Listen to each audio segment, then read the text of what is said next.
Bonjour à tous, je suis très heureux de vous retrouver pour ce nouvel épisode de votre émission culturelle préférée. De quoi? Ah oui, la musique! Eh ben, vous connaissez pas?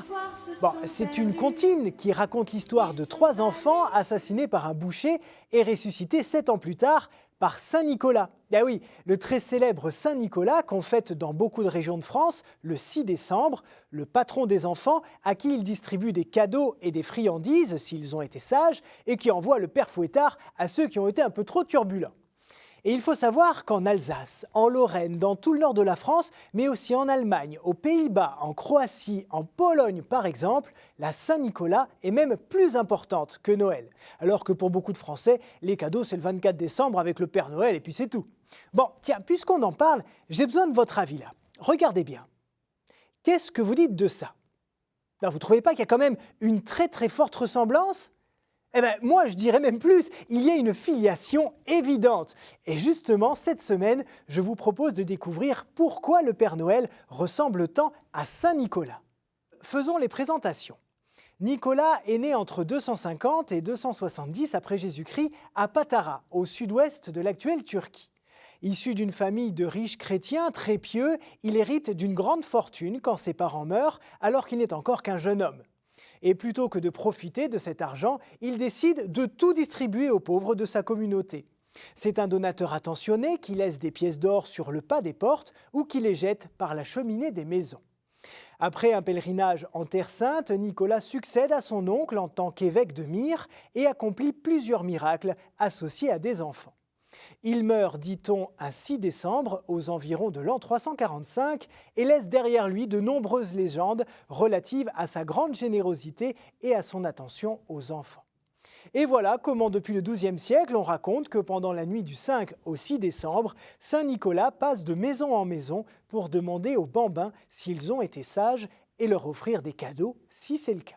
C'est un saint extrêmement populaire au Moyen-Âge, notamment parce que de nouveaux miracles sont constatés à Bari, en Italie, où ses reliques ont été amenées. Et c'est de cette façon que son culte se répand dans toute l'Europe.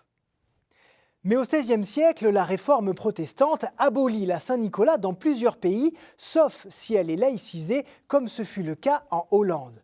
En fait, pour les protestants, il n'y a pas de médiation entre les fidèles et Dieu, donc pas de saint. Pourtant, un siècle plus tard, grâce aux colons néerlandais qui débarquent sur le continent américain, la tradition du 6 décembre va connaître une nouvelle jeunesse. Elle s'installe au cœur de la Nouvelle-Amsterdam, qui deviendra New York, puis petit à petit dans tout le pays.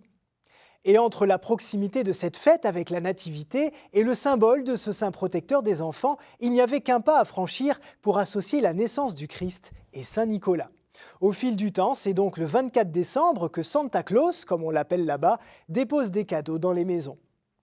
Et c'est en 1821, dans un conte de Noël écrit par un pasteur américain, qu'un personnage jovial et sympathique va apparaître.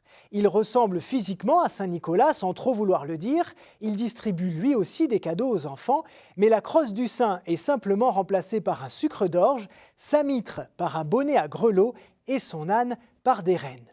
Et c'est en 1860 que Thomas Nast, un illustrateur et caricaturiste germano-américain, donne un visage et une allure à ce personnage dans un journal illustré new-yorkais.